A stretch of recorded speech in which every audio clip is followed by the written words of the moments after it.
Hello there, it is your boy Big D. Addressing the Kobe Bryant passing, I needed a few days to let it sink in because I was absolutely crushed by this news. I know other Eagles YouTubers such as Joey Shakes, Desert, Spunky, Philly Jim, Reigning Philly Fan. I know RPF's channel has recently been taken down. I'll let you know when his new channel pops up, but out of all of them, I was the most destroyed by this. Because I'm the one that roots for the Lakers. I rooted for Kobe growing up. He's the reason I became a Lakers fan to begin with, back in 2003. I mentioned this a few times in the past. I wasn't able to see the championships he won with Shaq. Shaq was another reason I became a fan, but it was mostly Kobe. I wasn't able to see the three-peat with Shaq, unfortunately. When I first heard the news, I woke up prematurely because I left the heater on and I don't sleep well in the heat. I went on Twitter and Instagram to see what's happening. I went on Instagram and I saw Bob Menery's Instagram post saying TMZ reported Kobe Bryant killed in a helicopter crash, and I'm thinking to myself, this better be fake news. This better be fake. And Shaq was thinking the same thing as he said on NBA TNT. I mean, Shaq couldn't even hold himself together when he was talking about it. But he said, when friends and family were telling him the news, he was like, get that out of my face. Don't tell me. It better be fake. He was thinking almost the same thing as I was thinking. And then I knew it was true. I knew it was true as soon as I heard Fox 29 News tweet it. As soon as I saw that, I knew it was true. And what made it even worse was there was 9 other people in there, including his daughter Gigi. And those two were ridiculously close. And I'm sure he was close with all of his children, but that one was the most famous. And the last thing Kobe tweeted was him congratulating LeBron James on surpassing him in points. Yeah, Sixers beat my Lakers that night. Well, the Sixers at least hung the Lower Merion jersey banner. They at least hung that up in the rafters. I mean, all the teams took 8 and 24-second violations on purpose. Kobe was a true competitor, and he's touched the hearts of millions. And he's also the reason why many children picked up a basketball to begin with. He was a true competitor, which he had learned when he sparred with Michael Jordan earlier on in his career. He sparred with the GOAT and learned what he could from him. He learned how he got better as a player. He became a fierce competitor like Jordan. He had the eye of the tiger and the heart of a lion. Like I said before, I wasn't able to see the first three-peat of him and Shaq, but the greatest Kobe memories of my life, the two greatest Kobe memories for me, were the 2009 and 2010 NBA Finals. Those 2 years were two of the darkest of my life. I mean, it was in 2009. I was nearly arrested because a dude was like trying to put the moves on my girl and trying to kiss her and shit, and I threatened to fucking strangle his ass.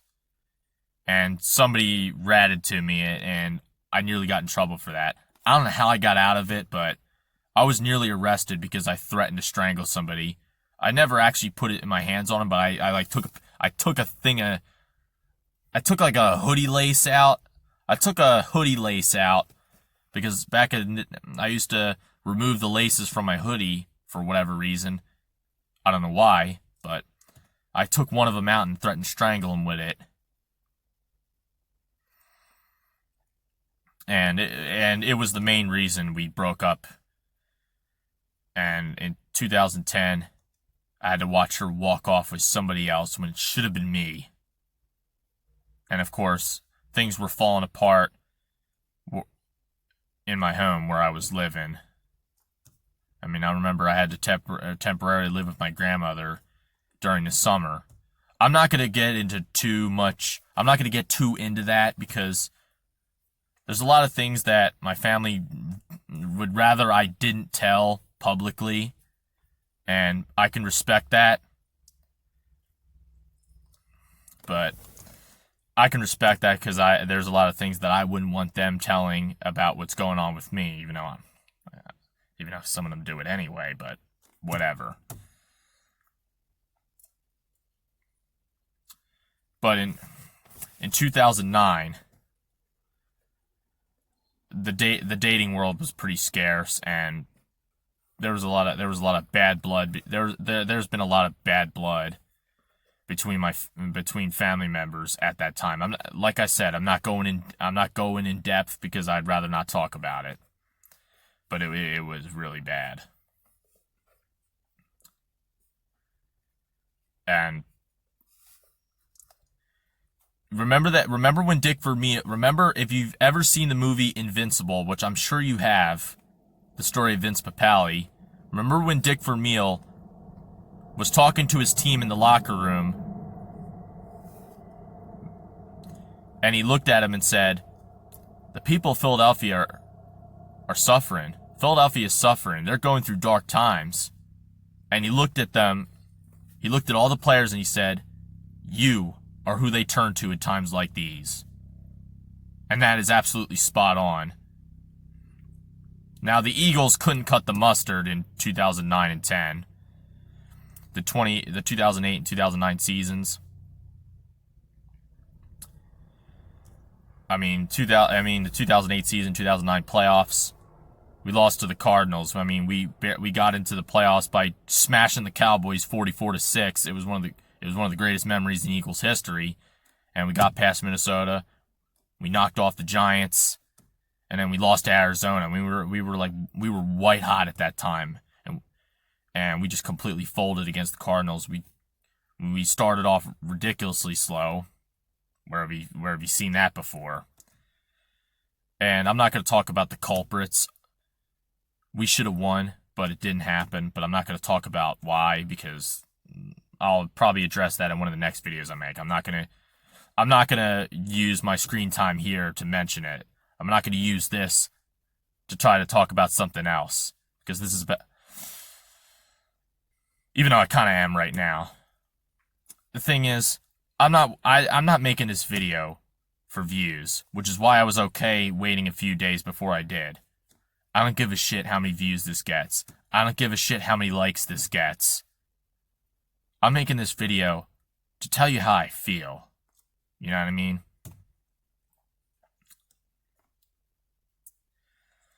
So the Eagles already let me down. All that was left was the Lakers, and especially Kobe. He came through for me.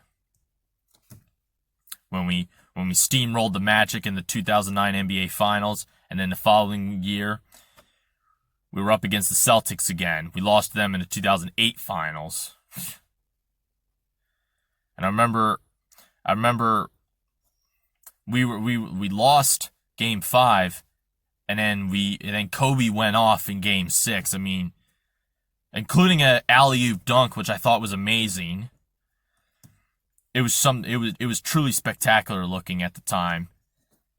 And I was in Ocean City for a brief period in the summer, but I wasn't there very long because I was just insanely depressed because of everything that happened, and I wanted to spend the summer with my grandmother. May she rest in peace.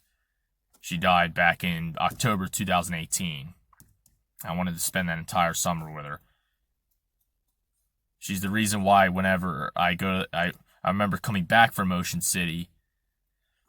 I'll mention that later, but I remember when I first arrived in the house in Ocean City, I missed the first 2 quarters of Game 7, and then when everybody went to sleep, and I just kind of waited for any opportunity I could get. I snuck out of bed. I turned the television on, and I made sure it was on mute. I had to whisper the whole time because I didn't want to wake anybody up, because if I did, I wouldn't have been able to watch the rest of it. And I turned on the television. We were down by double digits, and I'm like, ah, damn it, it's gonna happen again. But I just kept watching, and slowly but surely, the fourth quarter came around, and Kobe came through yet again. I mean, he went off. He was making shot after shot.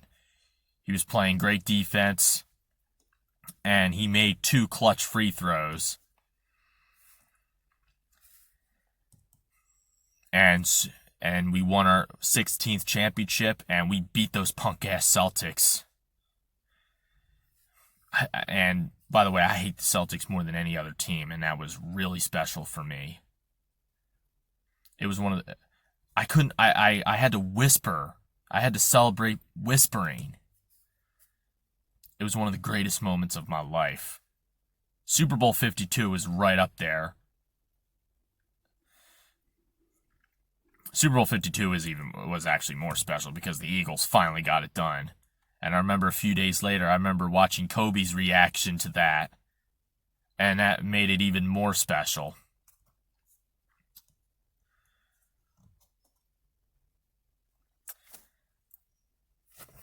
I want to show you something. Let me take this off. You're about to see what it is. You can already see it right now. But I want you to get a good look. This came in the mail the other day. I was initially going to wait to order this, but I don't give a shit. I had to have it now.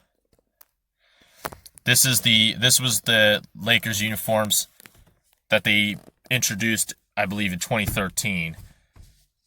They called it the Hollywood Knights. It's black with purple outlining on the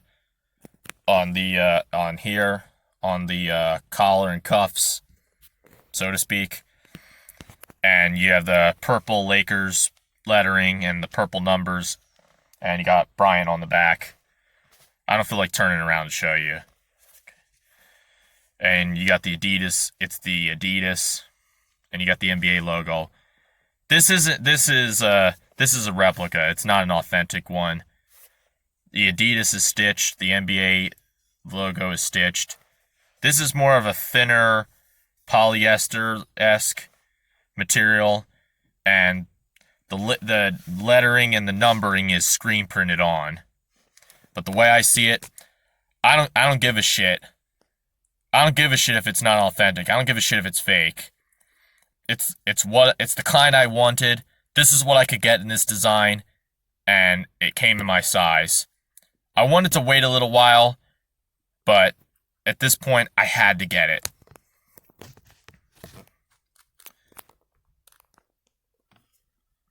And he is one of my inspirations for why I never give up in life. He's an inspiration. He's a huge inspiration for many. He is the reason why many children picked up a basketball to begin with. I mean, Shaq was completely destroyed by it. I mean, dude couldn't hold himself together. Jerry West, same thing. And Jerry West is one of the most important figures in Lakers history, not just as a player, but as an executive. He was the mastermind behind many of those championship teams. He built a lot of those championship teams, including the Kobe years. He was the one that made that trade. He traded Divac away. He traded Vlade Divac away to get Kobe. And that was one of the greatest trades in Lakers history. And this is one of the many reasons why I have acrophobia. that I'm afraid of heights. Acrophobia means fear of heights. Not strangely enough, not many people know that. Some people actually got it confused with arachnophobia, which is fear of spiders. Fuck spiders. Fuck them too, by the way. But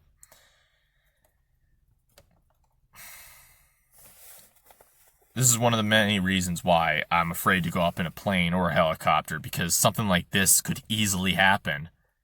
I mean, a vehicle accident you can survive. You're far more likely to. I mean, yeah, there's probably more deaths in vehicle accidents, but think about it. Automobiles are more common than water or aircraft. And a vehicle crash, a car or truck crash is more survivable than a boat or plane or helicopter crash. Believe me on that one. Because if you're in a boat, you could survive the crash, but you could be lost at sea. Like those football players around that same time. Back in 2008-9. I still remember that story even to this day. Only one guy survived. The rest of them disappeared.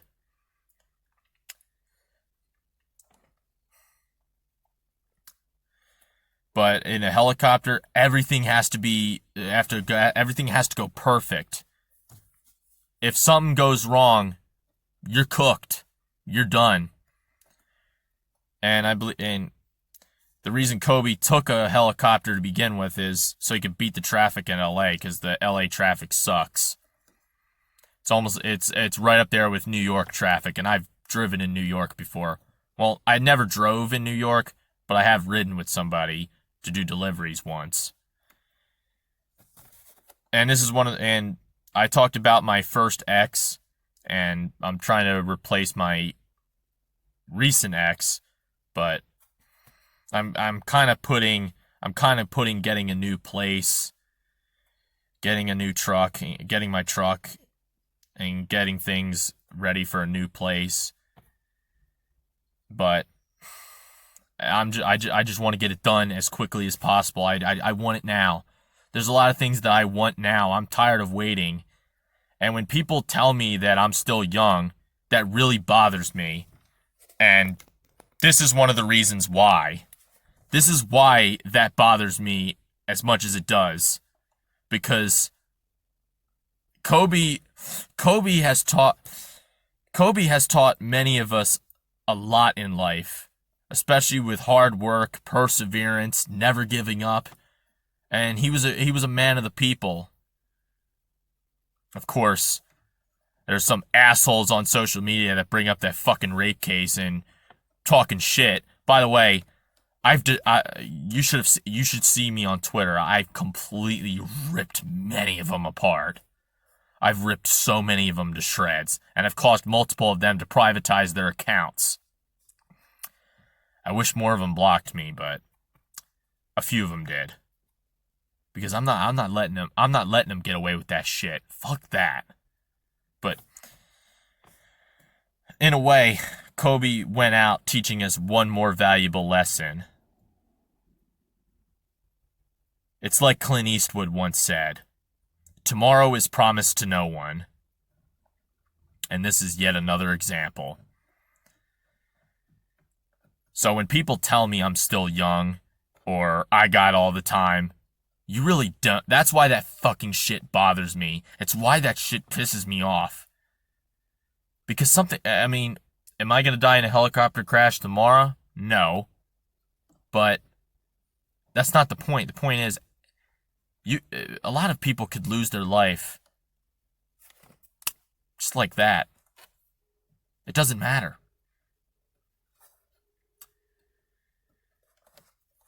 Which is why I want to accomplish what I want to, because there's a lot of things that I want to experience.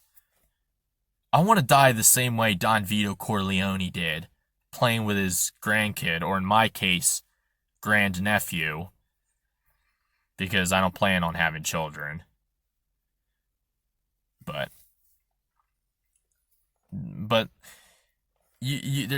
anybody's life could be taken away just like that, and that's what happened to Kobe. So when someone tells me, "Oh, I got time," "Oh, you have your whole life," or "You're still young," when people say that bullshit to me, that really pisses me off. And this is yet another example of the contrary, which is why you gotta live your life to the fullest. And Kobe even taught us that even when he was alive. But of course, condolences to his family, his friends, especially to his wife, which I really wish the media would just fuck off and just let her be for a while. Let her fucking mourn in private. That really bothered me.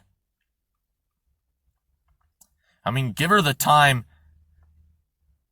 Give her the time to get her the time to kind of collect herself. You know what I mean?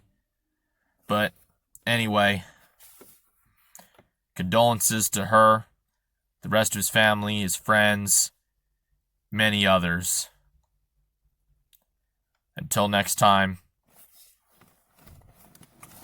Hold on.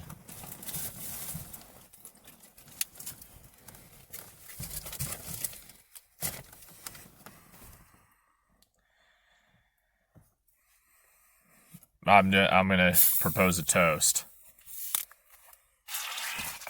Fuck! Yeah, it's been rattling her a lot back there. I'm gonna propose a toast. To Kobe. To the Black Mamba. Bottoms up.